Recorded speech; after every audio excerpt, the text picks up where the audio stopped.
Hello and welcome.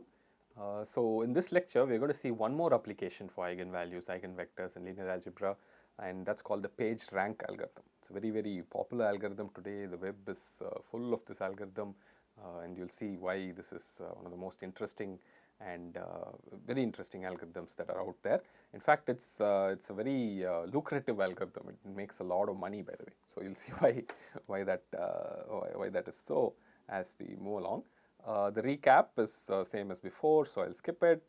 We've looked at quite a few ideas, and then we're currently looking at applications of eigenvalues, eigenvectors, and all that. So what's the story behind the PageRank algorithm? It's got to do with the origin of Google. Many of you might be very young, and you may not know the world before Google, but there was a world like that. And at that time, there was the World Wide Web. The web was still there, but Google wasn't there. And if you had to search or browse through the web, etc. So you had these big directory sites. So you had to go through and see this subject, this area, that area, do things like that, and then find what you want. And quite often when you search, the results weren't that great. They were not very good. Most search, you never used to get good relevant results. You have to really keep looking at it. Then Larry Page and Sergey Brin came along, and they developed this PageRank as an algorithm to rank web pages. And they could give really good results. And the results from Google were spectacular. You'd really get what you wanted to find quite easily, and search became such a huge thing today. Okay, it's become quite a huge thing today. It's been more than 25 years since then, but still it's huge. And at the heart of it, whether or not you believe it, is linear algebra, eigenvalues and eigenvectors. In fact, there's a very popular paper which says like a $25 billion eigenvector or something like that, which talks about this connection to PageRank and how importance of web pages based on how they link with each other, how they are connected to each other, can be done using eigenvectors, eigenvalues, and linear algebra. So let's dive into it. And more than anything, I think this just tells you how you should really know the theory behind things, how you should not look down upon it, understand it, get to the basics of it, know it intuitively, and then also identify opportunities where you can pick up a problem and try and model it back into a more theoretical flavored problem, and then solutions would magically present themselves. Okay, so let's look at what this PageRank does. Okay, so at the heart of it is something called the web graph, where web graph is sort of a graph model for the World Wide Web or anything else like that. Okay, so anything connected like that, you can make a graph. How does that work? Here is how the construction works. Every web page, right? Every web page is like a node in the graph, node or vertex in the graph. And if a web page has a link to another web page, then you draw an edge from the first web page to the second web page. Okay, a directed edge is drawn like that. Okay, so you can imagine the World Wide Web today has billions of pages, and so the graph would be a huge graph. It would have billions of nodes, and there'll be connections or edges from every node to every other node that it connects to. Okay, so if you have a lot of links, it will all link up. Now there are a few interesting things about this web graph. First thing is this notion of degrees. There is an out degree to a node, right? So number of outgoing links from a web page. There's also an in degree to a node. Okay, so this is not something that web page itself controls. How many other pages are pointing to you? Okay, so that's also an interesting indication of how important your web page is, right? So high in degree could indicate some sort of importance or popularity. So in a search, if some page with high in degree or high popularity or high importance comes up, you want to show it first, right? So that it's an important page and people know that it comes up there, and then they will go and that they'll find it useful. Okay, so search that way needs to identify important web pages which also satisfy the search criteria. Okay, so how do you associate this importance? How do you do this importance? Is you use this web graph, but then you do something more. Okay, so what do you do?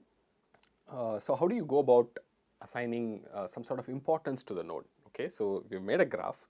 There are a lot of edges coming in and going out. There is degree. Is degree enough, or do you need more?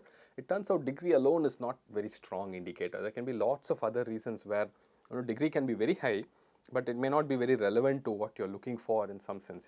Degree is not that good. Okay, we can go into details later. Details you can look it up, or you'll try to understand why degree may not be everything. But so there is this other way in which you can associate importance to every page or every node in the web graph that you're looking at. Okay, So let's say for node I want to associate something called importance, which I will call xi. Okay, I don't even know how to do it at this point, but let's say I have some way of assigning it. So what is it that it should satisfy? How do we impose some intelligent conditions on it, and then try to think about what it means? Okay, so that's something we're going to do as we go along. But for now, let's say we associate some number called importance to every node. Okay, now I'll use a few more notation. One notation I'll use is for out degree of node I. Okay, I'll call it Ni. Okay, and also the neighbors that link to node I. Okay, what are all the other nodes that have a link to node I? Okay, so that is Li. Okay, and notice there is this interesting little condition you can impose on the importance values xi. You can say xi, right, should be equal to the importance of node I should be connected to the should come from the importance of the nodes that are pointing to it, right. So it's sort of, in one way, it's sort of all interconnected, but there should be this equation which connects the importances of all these nodes based on the connection. How does that work? This is the equation. Okay, I mean, this is just some intuitive equation at this point, but notice the very nice thing that it captures. Whatever value you assigned as importance to every node, they should satisfy this equation. So xi for every node should be equal to sort of like the total sum of the incoming importances. What is the incoming importance? J, every node j now belongs to Li, which means, right, so that's the sort of picture here. If you want, you can have that in mind. So you have the ith node, you have the jth node here, and this links to this, but it also has other links. Okay, like that. How many does it have? It has nj links, nj outgoing links. Okay, so what you say is sort of the importance that's flowing in here is xj by nj. Okay, the importance of node j itself, but it gets divided by nj because it's sort of linking to so many others, right? So it's linking to nj other guys. So xj by nj is sort of like the importance that node j is giving to node I, right? Because of that one link. Okay, so when you add up all these other things that are connected to it and the importances that come from there, right, you should get the importance of xi. Okay, xi should be sum of all the importances that are flowing in from the connected nodes. Okay, they should first of all link to node I, and then the original importance of that node that is connecting gets divided by the out degree of that node. Okay, so that sum has to be equal to the importance of xi. Now this is like a, remember, I also will be connected to all the other nodes. So this I will be on the right, sometimes come on the right hand side also. Okay, so it's not just an equation for one I, this is for every I. Okay, so you get a bunch of equations. All right. Now first thing you have to worry about is, given an arbitrary graph, you can imagine the web has a huge graph. Can you even come up with an xi like this? Okay, that satisfies all these equations. Is it even possible? Does there exist an importance assignment? Okay, is it possible to find these xi? That's a question that you should ask. And if it is, it seems to be a reasonable metric. Okay, so if you sort of associate importance with having being connected to other important people and all that, then this is important nodes and all that, then this is a good metric for that situation. Okay, but is there a vector like this? Can it be computed efficiently? All of those things one needs to look at. For that's where linear algebra and eigenvalues and eigenvectors will help you. Let's see this a little bit more closely. Okay, so what you can do is you can define a matrix A in this fashion. Okay, and define this vector of importances x1, x2, x3, x4, x5 and write it out like this. Okay, so I haven't exactly told you how this comes from. This matrix is associated with this graph, by the way. This is the web graph, and this matrix is associated with this graph. Okay, so I've put this graph here just for illustration. You can see, for instance, node 0 has an out degree of 1 and an in degree of 1. Node 1 has an out degree of 2 and an in degree of 2. Node 2 has an out degree of 2, in degree of 1, like that. Okay, so there are lots of things, but just by the looks of it, it appears that node 3 is important. Doesn't it seem like that? Lots of things are happening around node 3. It seems to be of something of importance, maybe, but let's see if this importance vector and the calculations will bear it out. What do I do here? What I've done here is the columns, right? The columns are representing each node. Rows also represent each node. Okay, So you can see the first column, node 0. Node 0 has an incoming link from, has an outgoing link to node 1, right? Node 0 has an outgoing link to node 1, and it is just 1 because there is only one outgoing link, okay? Now, node 1 has two outgoing links, one to node 2 and another to node 3, but there are two of them, so you put a half weight on it. So this guy will come from this one, and this half will come from this edge, okay? So you can see how this matrix has been made, okay? For every edge, there will be a number here in that position, okay, in the corresponding position from column to row, okay? So you can see from node 1, it went to node 3, and the weight half depends on the out degree of node 1, okay? So if there are two edges, you will have a weight half. Likewise, you can see this column, right? This column corresponds to node 3, okay? And you can see it's 1/3, 1/3, 1/3. It has three outgoing edges to node 0, node 1 and node 4, and there is a node 0, node 1 and node 4, and weight is 1/3, 1/3, 1/3. Okay, so that's how you make this matrix. Now, what's interesting about this matrix is this condition that we had before, right? So you saw this condition that we had, xi equals sum of all these conditions. This condition translates into a very simple equation with this matrix A. X equals A times X. X is your importance vector that needs to be equal to A times X. You can check that this was exactly what it would mean. You know, if you multiply with the, the importance vector on the right. So x0, x1, x2, x3, x4. So you see x0 has to be equal to x3 by 3, right? x0 will be x3 by 3. So that's how this matrix works out, and you can see x1 has to be x3 by 3 plus x0, right? x3 by 3 plus x0. So it works out correctly. So this is just a matrix form. We made this matrix from the graph, and then when you multiply this matrix on the right with the importance vector, you should get the importance vector itself. Now, what is this equation? You can identify this equation quite easily. This is an eigenvector equation, right? So the importance vector x, okay? So this x should be equal to A times x, and from this equation we see that the importance vector, if it exists, will be an eigenvector of this matrix A, and it will have an eigenvalue of 1, okay? So you see immediately these importances that we wanted to assign based on popularity or what is well connected, etc., are connected in a wonderful way to matrices and eigenvectors and eigenvalues, okay? In particular, a very special type of matrix that we constructed from the web graph, and that matrix should have hopefully an eigenvalue 1, and it should have an eigenvector. Then you will have a valid importance vector that you can assign to this web graph, okay? So let's see if this is possible or not. Does a matrix like this always have an eigenvector A and eigenvalue 1?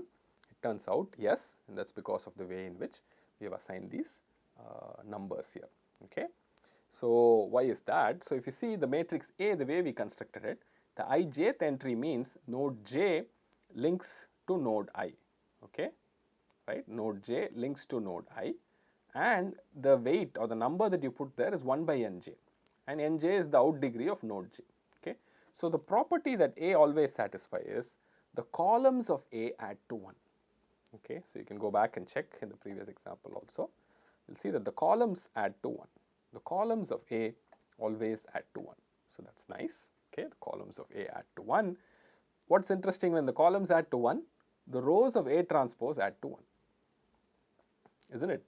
If the columns of A add to 1, the rows of A transpose add to 1.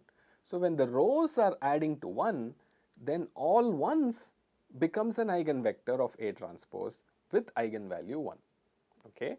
The all ones vector becomes an eigenvector for A transpose because the rows are adding up to 1. Anytime you have a matrix with the rows adding up to 1, all the rows adding up to 1, you put a all one vector on the right, you're simply doing sum of the rows, right? Sum of the values in the rows, and that will just give you all ones, okay? So the all ones vector is an eigenvector of A transpose with eigenvalue 1. Now, A transpose has eigenvalue 1, which means what? A also has eigenvalue 1. I don't know about the eigenvector, but A has an eigenvalue 1, okay? So lambda equal to 1 is an eigenvalue of A, and the importance vector will be the eigenvector of A corresponding to eigenvalue 1, okay? You take the eigenvalue 1. I showed you just now that A has an eigenvalue 1 because of this property that columns add to 1.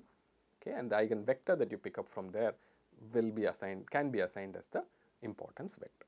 Okay, so let's go back to our toy example. In this example, if you notice very carefully, you will see that 2, 4, 2, 6, 3 is an eigenvector. Okay, and you see from there that the one with the highest value of importance is node 3, and just like we thought it should happen, in this graph it looks very clearly that something is going on with 3, okay, some very interesting thing is going on with 3, and that ends up being the important node as well. Okay, after that it says is node 1, okay, node 1, yeah, sort of looks important, and then node 4, etc., etc. Okay, so that's the interesting importance vector here. Maybe you can think about other interpretations, but at least for this simple graph, we see that we can easily compute the importance vector, and that ends up being the eigenvector. Okay, so the eigenvector with eigenvalue 1. Okay, nice connection to linear algebra. Okay, so if you want to look at real web graphs, there are websites, people maintain graphs from the actual internet by doing web crawling. They go from link to link and then figure it out. This is a website, laboratory for web algorithmics, I believe in Milan, has this runs this data set. You can go there and look at the data. I looked at a few of the data. They have a lot of data. This is data that they did for the European Union domains. This is only domains with .it, .es, .fr, only the European Union domains in sometime in 2005. In that web graph, they got more than 1 billion nodes, more than 91 billion edges, and the average degree was about 85.73. There was a node with in degree of more than 20 million. There was a node with an out degree of more than 35,000. Okay, so this is the scale you're dealing with when it comes to the internet. So, and you ought to be able to compute eigenvectors and eigenvalues and other things at this kind of scale. Okay, this kind of size, it's difficult to even imagine. So you need really efficient memory, really efficient processing power that's needed to maintain this importance vector, and that's also possible. That was again a very interesting part of the PageRank algorithm, which we won't discuss in this lecture, but but it gives you an idea. Okay, so what is the kind of scale that's involved? So hopefully this lecture gave you a very interesting take on how these ideas based on linear algebra, eigenvectors and eigenvalues have revolutionized the World Wide Web and brought in technology that has made life easier for so many people. Okay, thank you very much.